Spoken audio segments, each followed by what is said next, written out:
What would you do if the person you trusted most replaced you without a second thought? Amelia believed she had a happy marriage until one unforgettable night exposed a heartbreaking betrayal that changed everything. But instead of letting her pain define her, she discovered a strength she never knew she had, rebuilt the life she'd put on hold, and found a love that celebrated who she truly was. This is a story of heartbreak, healing, redemption, and the courage to begin again. Grab a comfortable seat, and let's step into a journey that proves sometimes losing everything is the first step toward finding yourself. If you enjoy emotional stories with unforgettable characters and satisfying endings, don't forget to subscribe and turn on notifications so you never miss our next story. Chapter 1. The Perfect Marriage That Wasn't. The first crack in a marriage isn't always a shouted argument or a slammed door. Sometimes it's silence. The kind of silence that settles between two people who once couldn't wait to tell each other everything. For 12 years, Amelia Carter believed she had the kind of marriage people admired. She and Ethan had built a beautiful home in Charleston, raised a bright 8-year-old daughter named Lily, and worked hard to create a comfortable life. Friends called them relationship goals. Social media showed vacations, anniversaries, birthday surprises, and smiling family portraits. But photographs never captured what happened after the camera was put away. Amelia noticed the changes long before she admitted them to herself. Ethan no longer kissed her goodbye in the mornings. He stopped asking about her day. When she spoke, he often stared at his phone instead of her eyes.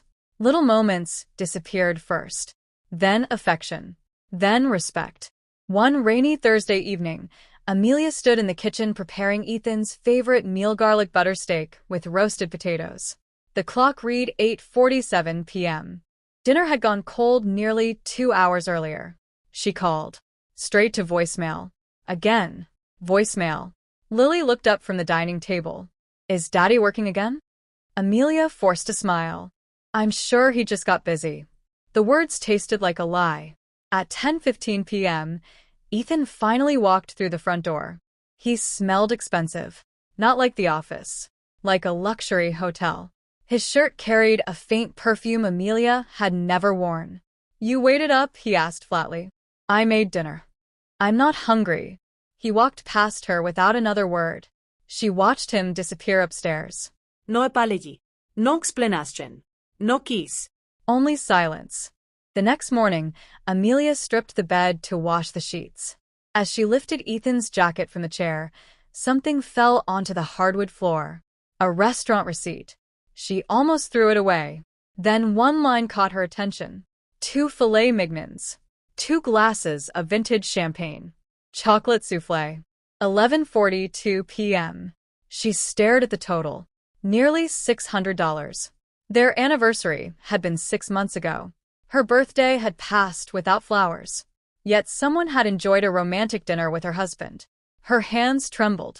No, she whispered. There has to be another explanation. People don't want the truth when it first knocks. They search desperately for better lies. Over the next several weeks, Amelia became an unwilling detective inside her own marriage. Late-night meetings became routine. Weekend business trips multiplied. Passwords suddenly protected every device Ethan owned. He smiled at his phone more than he smiled at his family. One Saturday afternoon, Lily ran into Ethan's office carrying a drawing she'd made. Daddy. Look. Without looking away from his phone, Ethan replied, Not now. Lily quietly lowered the paper. Her little smile disappeared. Amelia's heart broke. Children always notice first.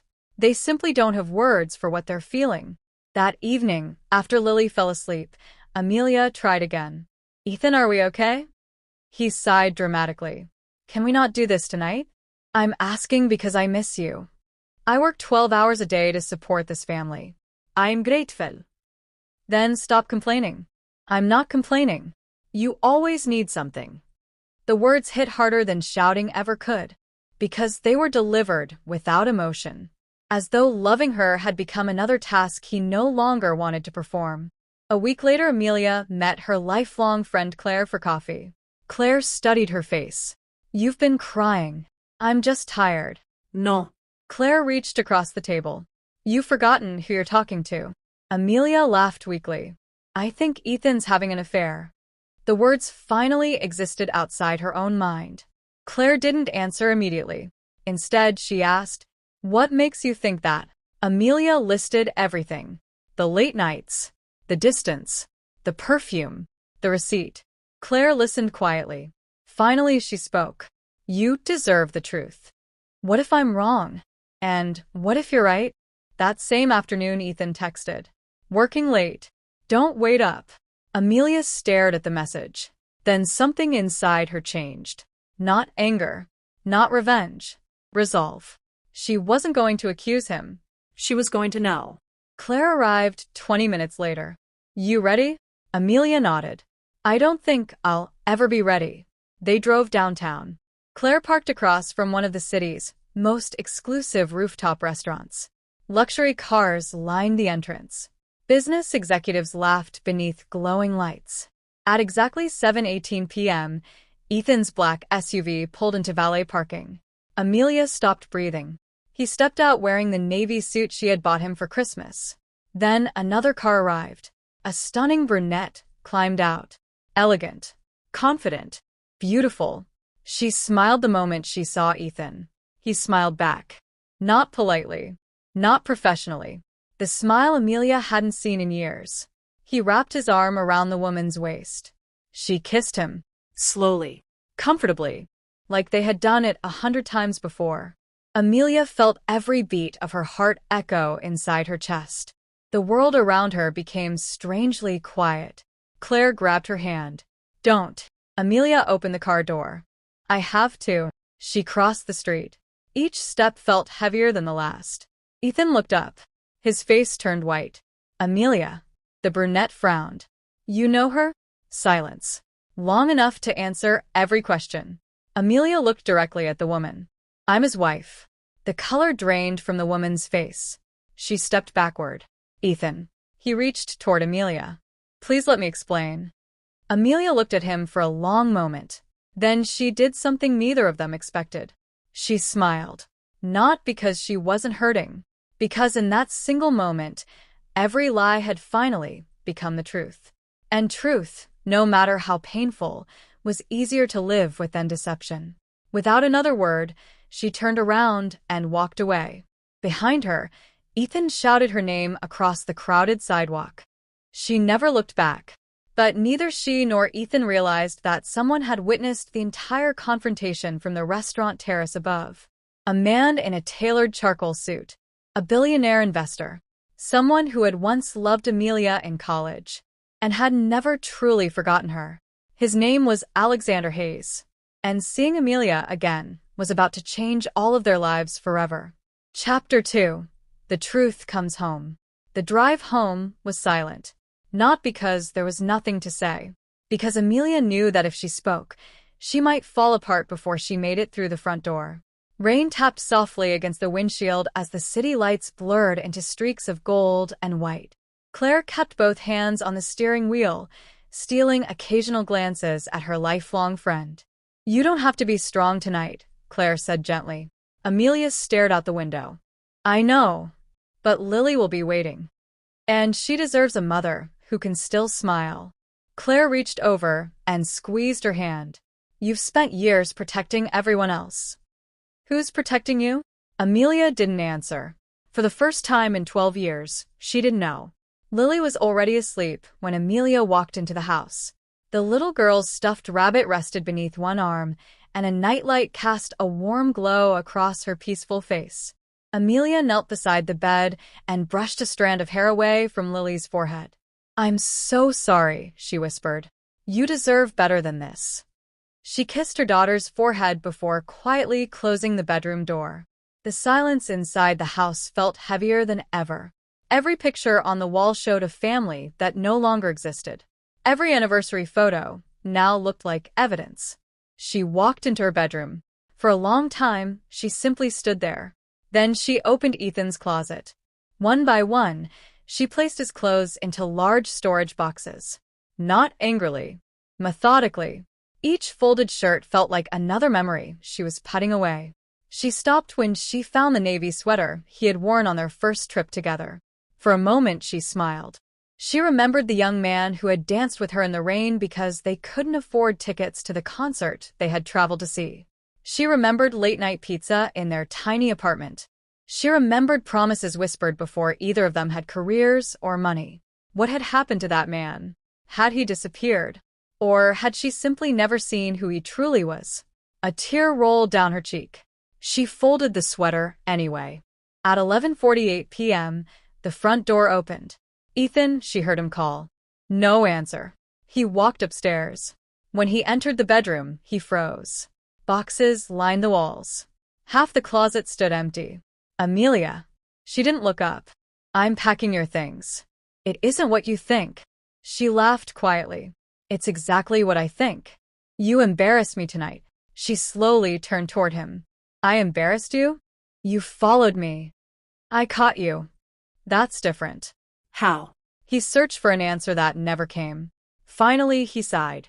"Her name is Vanessa." "I don't care. It started a few months ago." "You're lying." His eyes narrowed. "What?" "It started long before that." Silence. Amelia nodded. "I know you, Ethan. You stopped loving me long before you started dating her." His shoulders slumped. For the first time that evening, he looked genuinely defeated. It wasn't supposed to happen. No affair ever is. "I still love you," Ethan said. The words echoed through the room. Amelia looked at him with quiet disbelief. No. "You love having someone who cooks your meals. You love having someone who raises your daughter. You love having clean clothes waiting in your closet. You loved the life I built around you. But you stopped loving me." He opened his mouth. Nothing came out, because she was right. The next morning, Lily noticed the boxes. "Mommy?" "Yes, sweetheart." "Why are Daddy's clothes in boxes?" Amelia knelt until they were eye to eye. Sometimes the hardest conversations are the simplest. "Daddy and Mommy are having some grown-up problems." "Did I do something wrong?" Amelia's heart shattered. "Oh, baby, no." She hugged her tightly. "This isn't because of you." "Will Daddy still love me?" "Always." The answer came easily. Whether Ethan deserved that certainty was another question. At his downtown office, Ethan couldn't concentrate. Contracts blurred together. Meetings became meaningless. His phone buzzed. "Vanessa." He ignored it. It buzzed again. Finally, he answered. "What?" "I've been calling." "I'm Busse." "You said you were getting divorced." "I am." "When?" He rubbed his temples. "It's complicated." No. Vanessa's voice turned cold. "You made it sound finished." "It will be." "You'd better decide what you want." She ended the call. For the first time, Ethan realized he wasn't in control of either relationship anymore. Across town, Amelia met with a divorce attorney. She expected judgment. Instead, she found calm professionalism. The attorney listened carefully. When Amelia finished, he closed the file. "You've been a homemaker for most of the marriage." "Yes." "You helped raise your daughter while supporting your husband's career." "Yes." "You also managed the household finances?" "I did." He nodded. "You have more rights than you realize." Amelia blinked. Ida. Absolutely. For months, she had felt powerless. Now, for the first time, someone reminded her that the law didn't see her as invisible. As she stepped out of the office building, a familiar voice called her name. "Amelia?" She turned. Standing beside a sleek black sedan was a man she hadn't seen in nearly 15 years. Tall. Confident. Silver beginning to touch the edges of his dark hair. His warm brown eyes hadn't changed. "Alexander?" He smiled. "I wasn't sure it was really you." For a moment, time folded in on itself. She was 22 again, walking across a college campus with a backpack over one shoulder and dreams too big to measure. Alexander Hayes had been her closest friend. He had always made her laugh. He had once almost told her he loved her.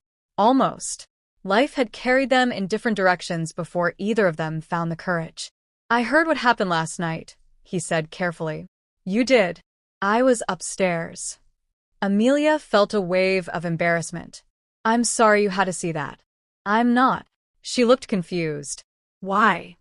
Because if I hadn't looked over that balcony. He smiled softly. I never would have found you again.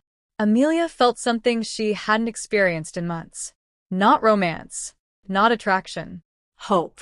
A feeling so unfamiliar that she almost didn't recognize it. Alexander reached into his jacket pocket and handed her a business card. If you ever need anything. She glanced at it. Alexander Hayes. Hayes Global Holdings. Chief Executive Officer. Her eyes widened. You own Hayes Global? He laughed. Guilty. I had no idea. I never imagined we'd meet like this. Neither did she.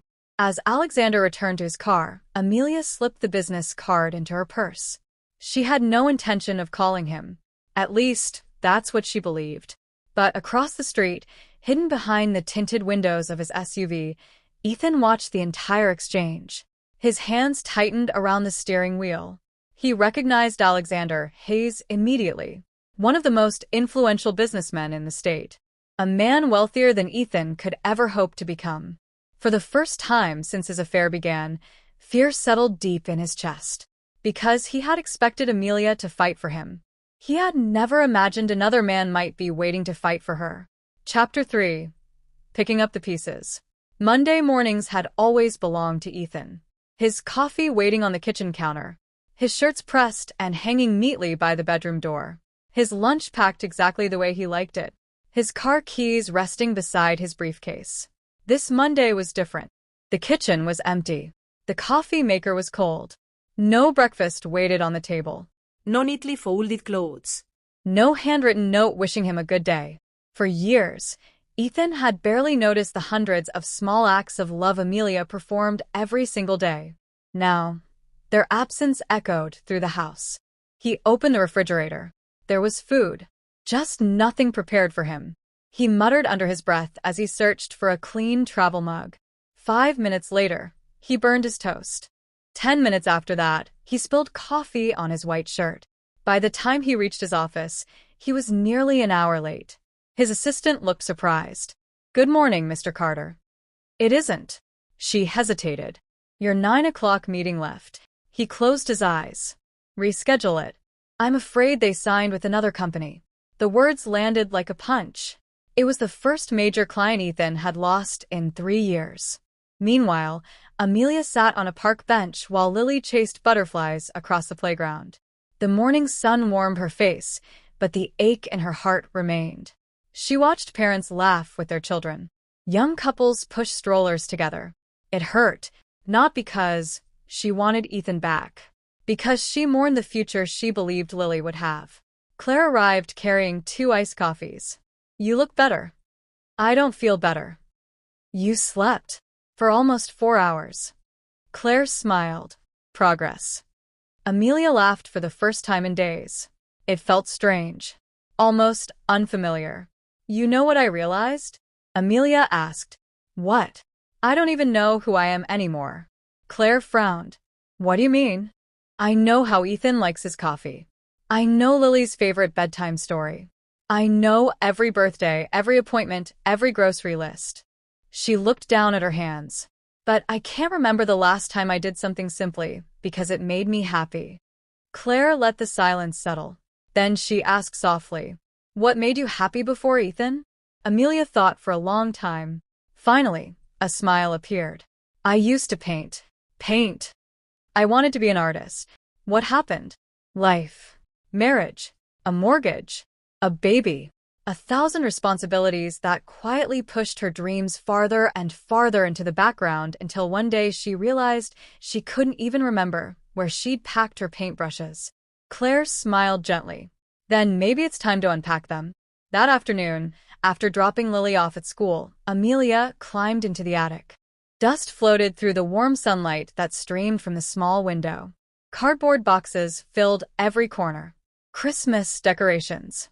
Baby clothes, old college textbooks. Then she found it. A long wooden case with faded brass latches. Her easel. Beneath it sat a worn leather portfolio and a metal paint box.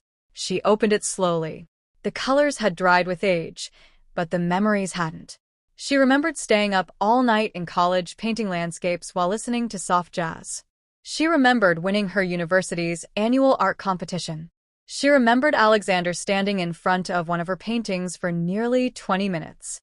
"You paint people the way photographers wish they could," he had told her. She smiled at the memory. For the first time in weeks, the future didn't feel completely dark. Across town, Ethan's life was becoming noticeably less organized. He stared at a pile of unpaid household bills scattered across the kitchen island. He had always assumed they somehow took care of themselves. Only now did he realize Amelia had handled every payment, every insurance renewal, every school form, every doctor's appointment, every tax document, every birthday gift, every family gathering. His phone rang. "Hello? Mr. Carter?" "Yes. This is Lily's school." His stomach tightened. "Is everything okay? We're calling because no one picked her up." His heart stopped. He looked at the clock. 3:47. He had completely forgotten. "I'm on my way." Lily sat quietly in the school office, clutching her backpack. When Ethan rushed through the door, guilt flooded his face. "I'm so sorry, sweetheart." She smiled politely. "It's okay." But children often say it's okay when it isn't. On the drive home, she looked out the window. "Daddy." "Yes. Are you and Mommy getting divorced?" The question caught him completely off guard. He tightened his grip on the steering wheel. Who told you that? "No one." She looked down. "I just hear people whispering." He swallowed hard. "We're trying to figure things out. Did you make Mommy cry?" His eyes filled with tears. He couldn't answer. Silence was answer enough. Later that evening, Amelia received a phone call. "Mrs. Carter? This is she." "Hello. I'm calling from the Charleston Arts Foundation." She frowned. "I'm sorry, I think you have the wrong number." No. The woman laughed softly. "We recently received one of your paintings through an anonymous submission." "My painting?" "Yes. It's extraordinary." Amelia froze. "We'd like to feature it in next month's Emerging Artists exhibition." "I haven't submitted anything." Someone certainly did. After hanging up, Amelia immediately called Claire. "It wasn't me," Claire insisted. "I know." "Then who?" There was only one person who had seen those paintings. One person who knew exactly where they were stored. Alexander. The following morning, Amelia arrived at Hayes Global Holdings. The towering glass building reflected the morning sky like polished crystal. The receptionist smiled warmly. "Good morning, Mrs. Carter. I'm here to see Alexander Hayes. He'll be expecting you." She rode the private elevator to the top floor. The doors opened onto an office unlike anything she'd ever seen. Floor-to-ceiling windows overlooked Charleston Harbor. Original artwork covered the walls. Fresh flowers filled the room with the scent of lilies. Alexander looked up from his desk and smiled. "I had a feeling you'd come." She crossed her arms. "You submitted my painting." "I did." "You had no right." "You're right." He stood. "I should have asked." She studied him. "Why?" "Because talent shouldn't spend 12 years hidden in an attic." She looked away. "I haven't painted professionally. You never stopped being an artist." "I stopped believing I was one." Alexander walked to one of the paintings hanging in his office. "I bought this for $2 million. Amelia stared. "It's beautiful." "It is." He turned back toward her. "I think yours is better." She laughed. "You're a terrible liar." "I've negotiated billion-dollar acquisitions." "I don't lie well." The sincerity in his voice caught her off guard. "I don't need charity, Alexander." "This isn't charity." "What is it?" He handed her a brochure. "The Charleston Arts Foundation exhibition.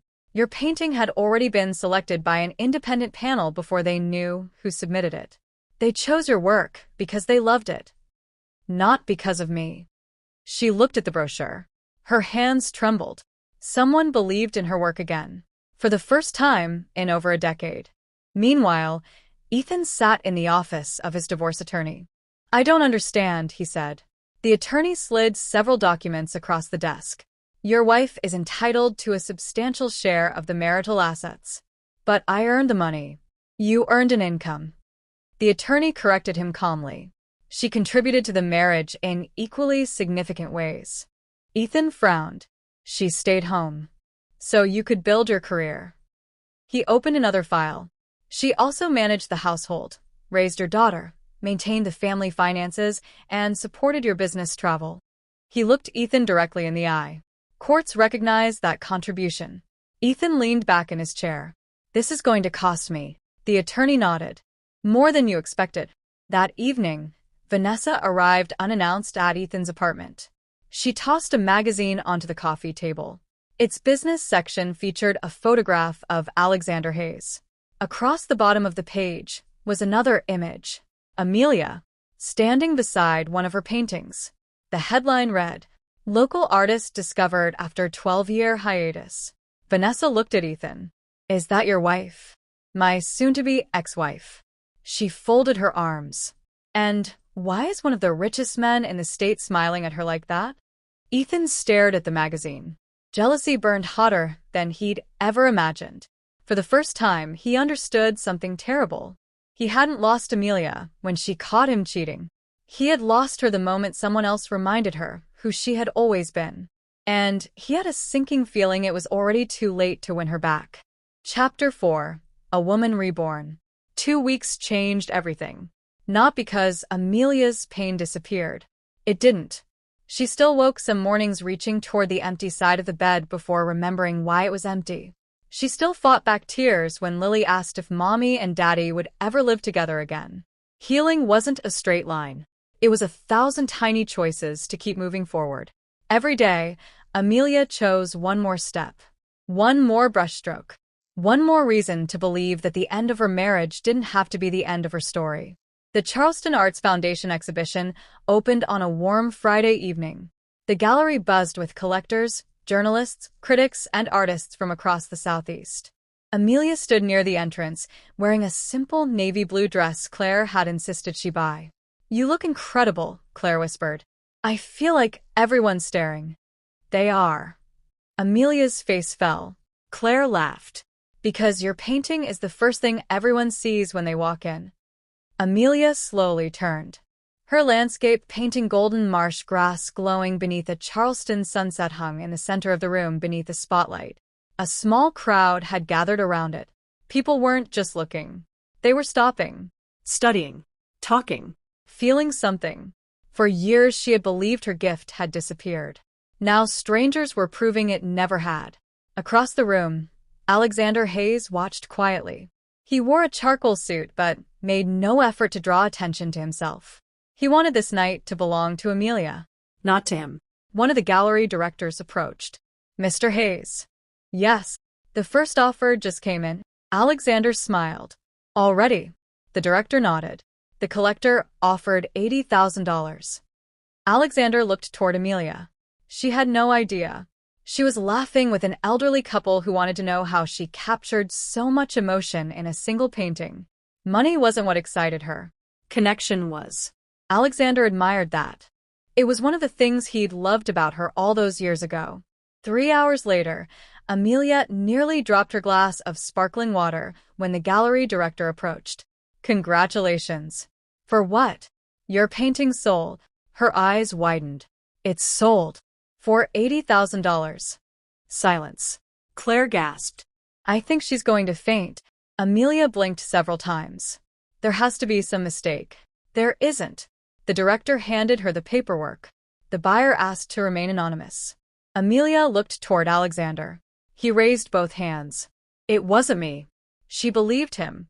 Still, she couldn't stop smiling. Not because of the money. Because someone she had never met believed her work belonged in their home.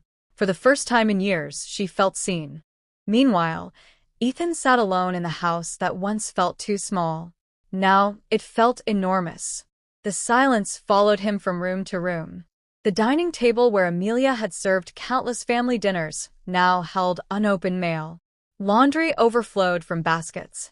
Dust collected on shelves. He had hired a cleaning service.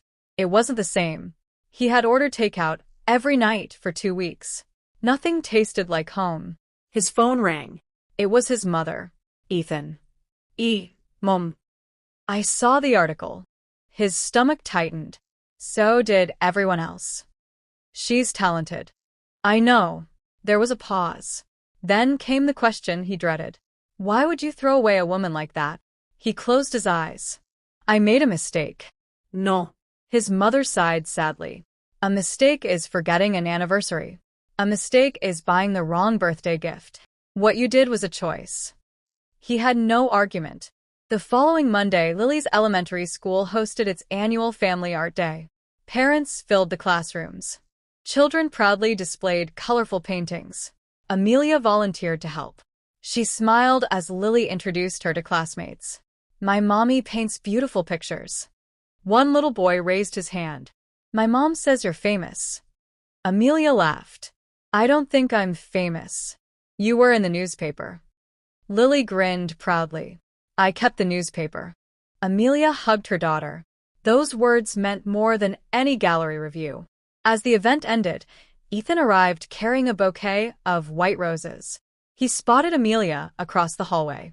She looked different, not because of her clothes, because she stood taller. She smiled more easily. She no longer looked like someone waiting to be loved. She looked like someone who had remembered her worth. Can we talk? He asked quietly. Amelia glanced toward Lily, who had run ahead with friends. For a few minutes. He handed her the flowers. I'm sorry. She didn't take them. I know. I've ended things with Vanessa. Amelia remained silent. I realize now that I was chasing excitement instead of appreciating what I already had. Still no response. I'll do anything. Marriage counseling. A fresh start. I'll sell the house if that's what you want. I'll change. Amelia looked at him carefully. I believe you want to. Hope flashed across his face. Then she continued. But you're changing because you lost something. Not because you understood its value while you had it. His shoulders fell. I love you. She smiled sadly. I think you love the version of your life that disappeared.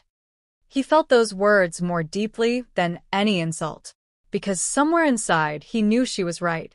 Later that afternoon, Alexander met Amelia at a quiet cafe overlooking the harbor. He set an old leather sketchbook on the table. I found this while cleaning out storage. She opened it. Inside were charcoal sketches. Her sketches. College assignments she thought had been lost forever. You kept these? For 15 years. She looked up in surprise. Why? Alexander smiled. Because I believed one day you'd become the artist you were always meant to be. She traced a finger across one of the drawings. I can't believe you saved them. There was something else I kept. He reached into his jacket pocket and unfolded a yellowed envelope. I wrote this the night before graduation. She carefully opened it. Inside was a handwritten letter. It began with 6 simple words. If I never tell you this. She looked at him. You never sent it. I couldn't. You were engaged to Ethan. Amelia unfolded the remaining pages. Her eyes filled with tears as she read. Alexander hadn't written about wealth, or success, or ambition. He had written about admiration, about kindness, about the way she made people feel important, about how watching her paint reminded him that beauty could still exist in an imperfect world. At the bottom of the final page were the words, if you're happy, I'll never interfere. But if life ever brings you back into mine, I hope I'll have one more chance to tell you this in person. Amelia folded the letter carefully. I don't know what to say. You don't have to say anything. Alexander smiled warmly. I waited 15 years. I can wait a little longer. As night fell, Amelia stood on her back porch, looking up at the stars. The divorce papers were moving forward. Her art career was beginning. Her daughter was smiling again. And a man who had quietly loved her for years had returned, not demanding anything, not rushing her, simply offering patience and respect. For the first time since her world fell apart, Amelia realized something extraordinary. She wasn't rebuilding the life she had lost. She was building a better one. But inside a dark office downtown, Ethan stared at a folder his private investigator had just delivered. He had ordered surveillance on Alexander Hayes. He expected to find dirt, Skandal. Secrets. Instead, one document caught his attention. It was dated 15 years earlier, the day Amelia graduated from college. Across the top, in Alexander's handwriting, were the words, Investment plan for Amelia Carter's future. Ethan's hands began to shake. What is this? He turned the page. And what he read made him realize Alexander's connection to Amelia was far deeper than friendship. Chapter 5. The Promise He Never Broke. Ethan didn't sleep. The file remained open on his desk until sunrise. He had expected to find evidence that Alexander Hayes was manipulating Amelia. Instead, every page made him feel smaller. The first document was dated 15 years earlier. It wasn't a contract. It wasn't a business proposal. It was a handwritten plan. At the top, Alexander had written, "If Amelia Carter ever decides to pursue art full-time, I will quietly invest in her future without asking for anything in return." Below that were notes, scholarships, gallery contacts, names of collectors, mentors, even a list of grants Alexander had researched while they were still in college. Ethan turned the page. There were more notes, some crossed out, some updated over the years. Alexander had continued adding to the file long after graduation, even after Amelia married someone else. There were newspaper clippings about local art exhibitions, magazine articles about rising galleries, handwritten reminders. She deserves to be discovered. Never interfere if she's happy. Help only if she ever needs it. Ethan leaned back in his chair. This wasn't obsession. It wasn't manipulation. It was patience. The kind of patience he had never shown his own wife. Across town, Amelia's days had begun to settle into a new rhythm. Breakfast with Lily, school drop-off, painting until lunch, meetings with gallery owners, afternoons spent experimenting with colors she had forgotten she loved. Her home felt different, not because it was quieter, because it finally reflected who she was. One afternoon, Lily wandered into the studio carrying a small canvas. "Can I paint with you?" Amelia smiled. "I'd love that." They spread newspapers across the floor. Within minutes, paint covered not only the canvases but also Lily's hands, cheeks, and the tip of her nose. She giggled uncontrollably. "I made a rainbow cat. It looks very happy. It looks like you." Amelia laughed. "Do I look like a rainbow cat?" No. Lily wrapped her arms around her mother. "You smile like one." Amelia closed her eyes. There had been a time when she worried Lily would only remember the divorce. Now she hoped her daughter would also remember this. The afternoon they laughed until paint ended up everywhere. Later that week, Alexander invited Amelia to lunch. Not at an exclusive country club. Not at an expensive rooftop restaurant. At the tiny family-owned cafe they used to visit during college. The owner looked up from behind the counter. His eyes widened. "Alexander, you still remember me? You still owe me $5 from 2009. Alexander laughed. "I was hoping you'd forgotten." "I never forget." He winked.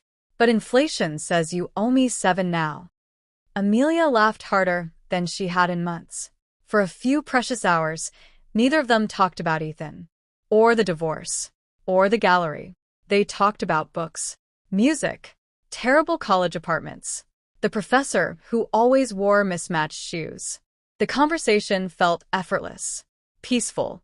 It reminded Amelia of something she hadn't realized she'd been missing, being able to simply exist without feeling judged. As they left the cafe, Alexander grew unusually quiet. "Can I show you something?" She nodded. He drove several miles outside the city until they reached a large piece of land overlooking a winding river. Wildflowers covered the hillside. The view stretched for miles. "It's beautiful," Amelia whispered. Alexander smiled. "I bought this property 10 years ago." She looked surprised. "For development?" No. He handed her a folded blueprint. Across the top were the words, "The Carter Arts Foundation." Amelia frowned. "Carter?" He nodded. "I named it after you." She stared at him. "I don't understand." "I wanted to build a place where children and single parents could learn art for free." Her voice caught. "You planned this years ago?" "I always believed talent shouldn't depend on money." He looked toward the river. "I hope someday you'd help me run it." Amelia's eyes filled with tears. "You built this for me?" "I built it because you inspired the idea." There was an important difference, and she understood it. He wasn't trying to rescue her. He believed in the person she had always been. Meanwhile, Ethan's world continued to unravel. His company board had begun asking difficult questions. 3 major clients had left. Productivity had fallen.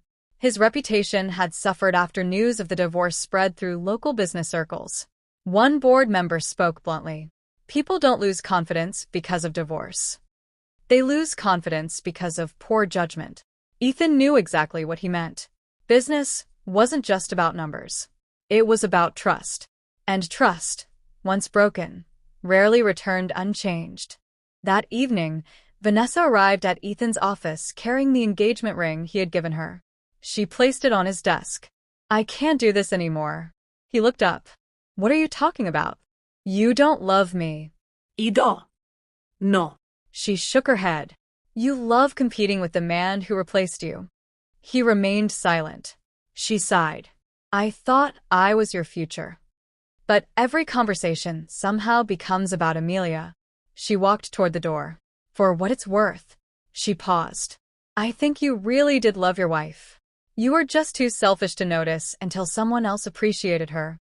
The door closed softly behind her. For several minutes, Ethan simply stared at the empty office. He had lost both women, not because of bad luck, because of his own choices. Saturday morning brought unexpected visitors. Amelia answered the front door to find Ethan's parents standing on the porch. His mother held a small baking dish. "I made your peach cobbler." Amelia smiled politely. "You didn't have to. We know." His father looked uncomfortable. "We came to apologize."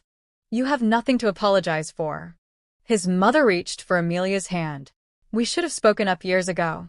Amelia frowned. "What do you mean?" His mother's eyes lowered. "We noticed how Ethan took you for granted. We kept hoping he'd mature. We were wrong." Amelia felt tears gathering again. "You always treated me like family, because you are." His mother hugged her tightly. "No matter what happens with the divorce, you'll always be Lily's mother. And you'll always have a place in our hearts." As they drove away, Amelia realized something important. The end of a marriage didn't erase every relationship. Some people stayed because their love had never depended on a legal document. That night, Alexander called. "I have good news." "What happened?" "An international collector bought your second painting." She laughed in disbelief. "You're kidding." "I've never been more serious." "What do I do now?" He smiled. "You keep painting. That's all." "That's everything." She stood in her studio, looking at the blank canvas before her. For years, blank space had frightened her. Now it felt full of possibility. She dipped her brush into deep blue paint. The first stroke landed with quiet confidence. Outside, the rain began to fall gently against the windows. Inside, Amelia smiled. She finally understood that happiness wasn't something another person gave you. It was something you built, stroke by stroke, choice by choice, Day by day. But just as peace began settling over her new life, a black SUV pulled into the driveway. A woman stepped out carrying a weathered envelope. She looked to be in her late 60s. Nervous. Determined. When Amelia opened the door, the stranger asked a question that made her heart stop. "Are you Amelia Carter?" "Yes." The woman held out the envelope. "I promised your mother I would give this to you, on the day you finally remembered who you were." Chapter 6. The day she remembered who she was. Amelia stared at the weathered envelope. The paper had yellowed with age, and her name was written in a familiar script she hadn't seen in nearly 20 years. Her mother's handwriting. For a moment, the world around her disappeared. "Where did you get this?" she asked quietly. The older woman smiled sadly. "My name is Eleanor Brooks. I was your mother's closest friend." Amelia searched her memory. Then she remembered. Summer picnics. Birthday cakes. A woman who always carried peppermint candies in her purse. "Mrs. Brooks, you've grown into the woman your mother always knew you would become." Amelia's voice trembled. "My mother passed away before I graduated college." Eleanor nodded. "Before she died, she gave me 3 letters. One was for your graduation. One was for the day you became a mother. And this one, She gently placed the envelope into Amelia's hands. Was only to be delivered if you ever lost yourself. And if you ever found yourself again. Inside the house, Amelia sat alone in her art studio. Her fingers hesitated over the seal. Finally, she opened it. The first line blurred through her tears. My dearest Amelia, if you're reading this, then life has probably been both kinder and harder than I hoped it would be. She smiled through the tears. It sounded exactly like her mother. The letter continued. There will be seasons when you forget how extraordinary you are because you spend so much time helping everyone else become who they're meant to be. When that day comes, remember this. Love should never require you to disappear. Amelia closed her eyes. The words pierced straight through her heart. She read on. The right people won't ask you to become smaller so they can feel bigger. They will celebrate every dream you carry, even when those dreams scare you. Never confuse being needed with being loved. A tear landed on the page. It was as though her mother had somehow seen the future. The final paragraph read, when you choose yourself, don't feel guilty. The people who truly love you will never ask you to stop becoming the woman you were created to be. I already know you'll make me proud. Love always. Mom. Amelia held the letter against her heart. For the first time since her mother's passing, she didn't feel alone. Several weeks later, the divorce hearing arrived. The courtroom was quiet. No dramatic speeches. No shouting. Only the quiet ending of a life they had built together. The judge reviewed the agreement. Shared custody of Lily. A fair division of the marital estate. Financial support that recognized Amelia's years as a homemaker and primary caregiver. When the paperwork was complete, the judge looked at them both. I wish your family peace moving forward. Neither spoke.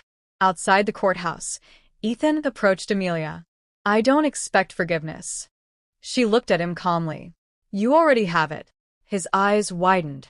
You forgive me? Ido. He blinked back tears. Then is there any chance? She gently shook her head. Forgiveness isn't the same as going backward. He lowered his head. I know. I'll spend the rest of my life regretting what I did. She answered softly. I hope you spend the rest of your life becoming someone who would never do it again. He nodded. For the first time, he understood that redemption wasn't something Amelia could give him. It was something he would have to earn through the way he lived from that day forward. Months passed. Amelia's paintings appeared in galleries across the country.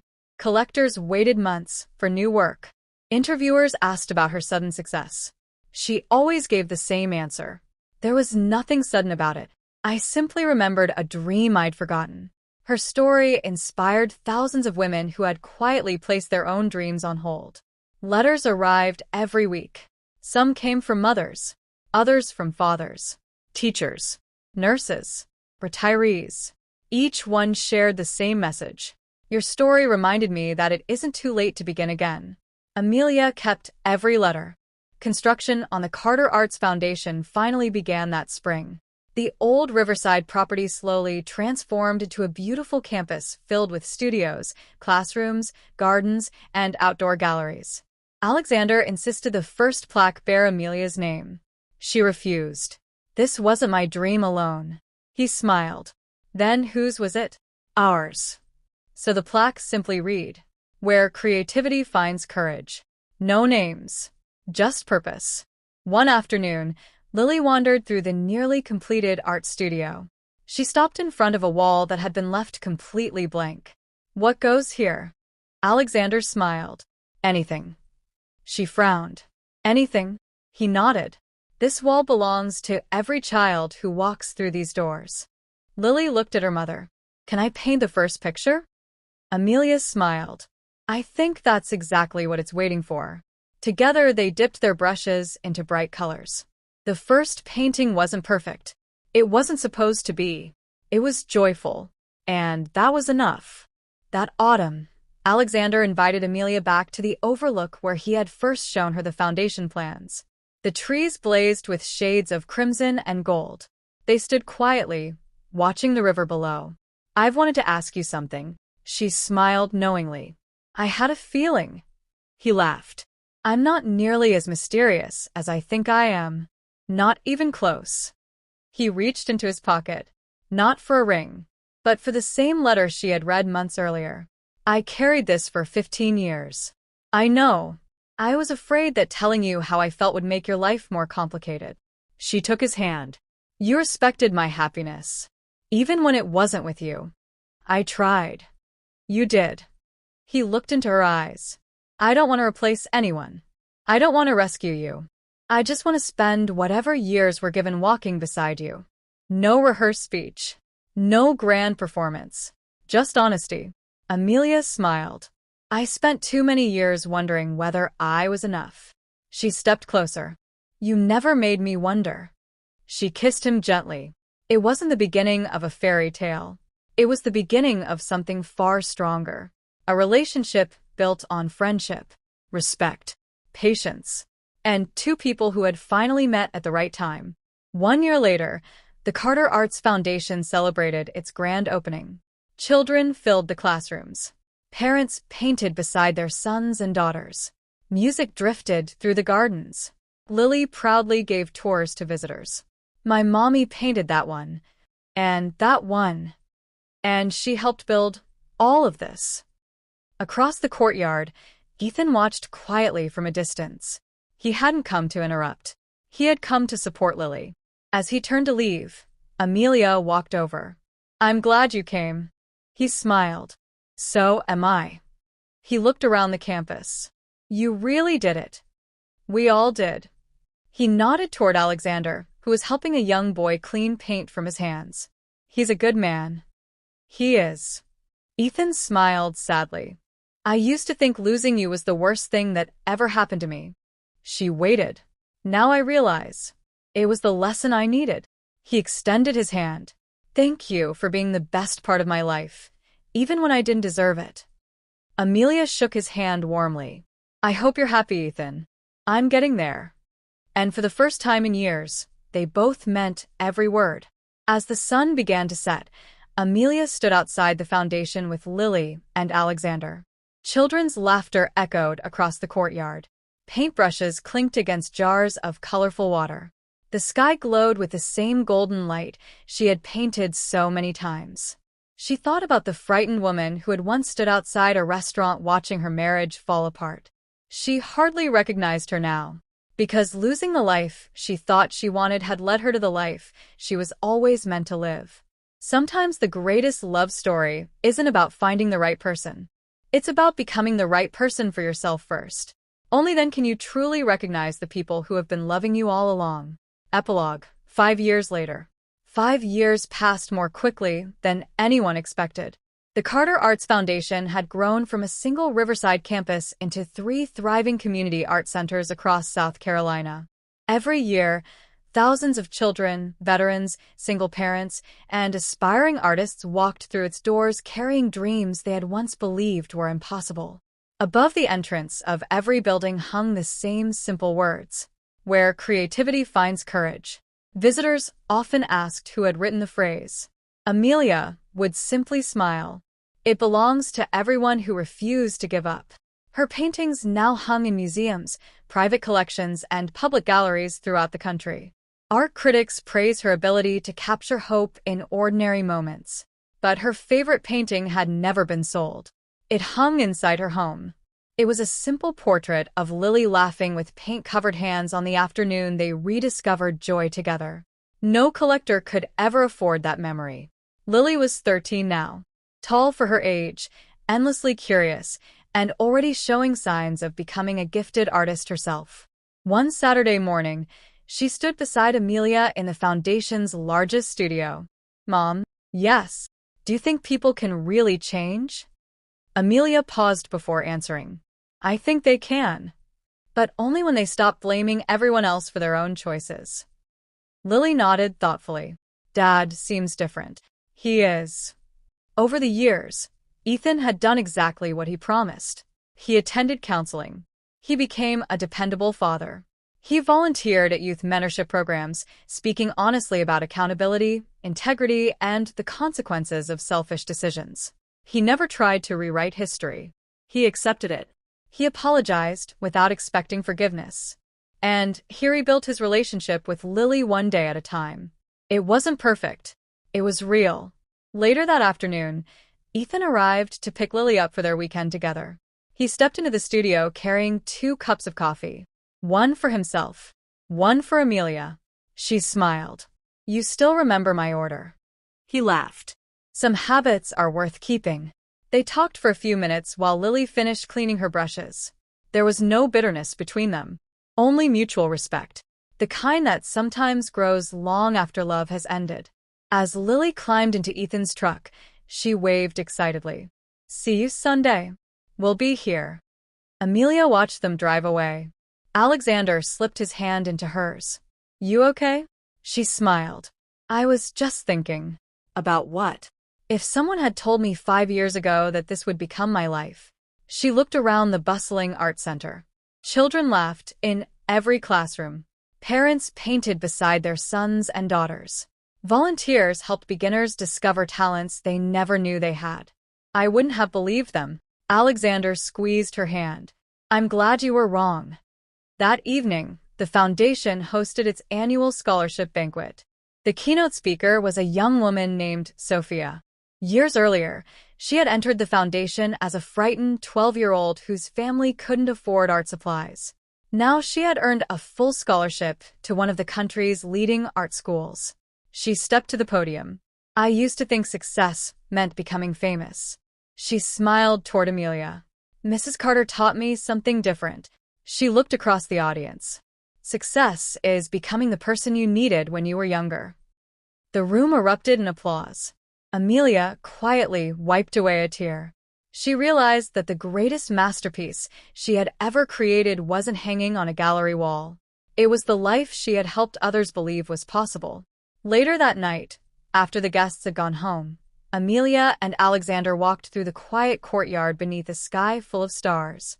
Alexander stopped beside the very first mural Lily had painted years before. The colors had faded slightly with time, but the joy inside it remained untouched. "You know," he said softly, "I've spent years investing in businesses." She smiled. "I know, but this." He looked around at the campus. "This has been the greatest investment of my life." Amelia rested her head on his shoulder. "It wasn't just yours." No. He kissed her forehead. "It was ours." They stood together in comfortable silence. Not because there was nothing left to say, but because some kinds of happiness don't need words. As dawn broke the following morning, the first students began arriving with backpacks full of sketchbooks, brushes, and hopeful hearts. One little girl stopped beneath the foundation's entrance sign and asked her father, "Daddy, who built this place?" He smiled. A woman who remembered who she was. The little girl looked up at the words carved into the stone. Then she smiled and ran inside. And somewhere, beyond the noise of laughter, paintbrushes, and dreams beginning to take shape, it almost felt as though Amelia's mother was smiling too. Because the daughter she had always believed in had finally become everything she was meant to be. Not because someone rescued her, but because she found the courage to rescue herself. Thank you so much for spending your time with us and experiencing Amelia's incredible journey. If this story touched your heart, inspired you, or reminded you that it's never too late to start over, please take a moment to support the channel by liking this video, subscribing, and sharing it with someone who might need this message today. Your support helps us create more original stories filled with hope, love, resilience, and unforgettable characters. Tell us in the comments, which moment moved you the most, and what would you have done if you were in Amelia's place? Until next time, thank you for listening. Take care of yourself, and remember, sometimes the most beautiful chapters of life begin after the pages we never wanted to turn. We'll see you in the next story.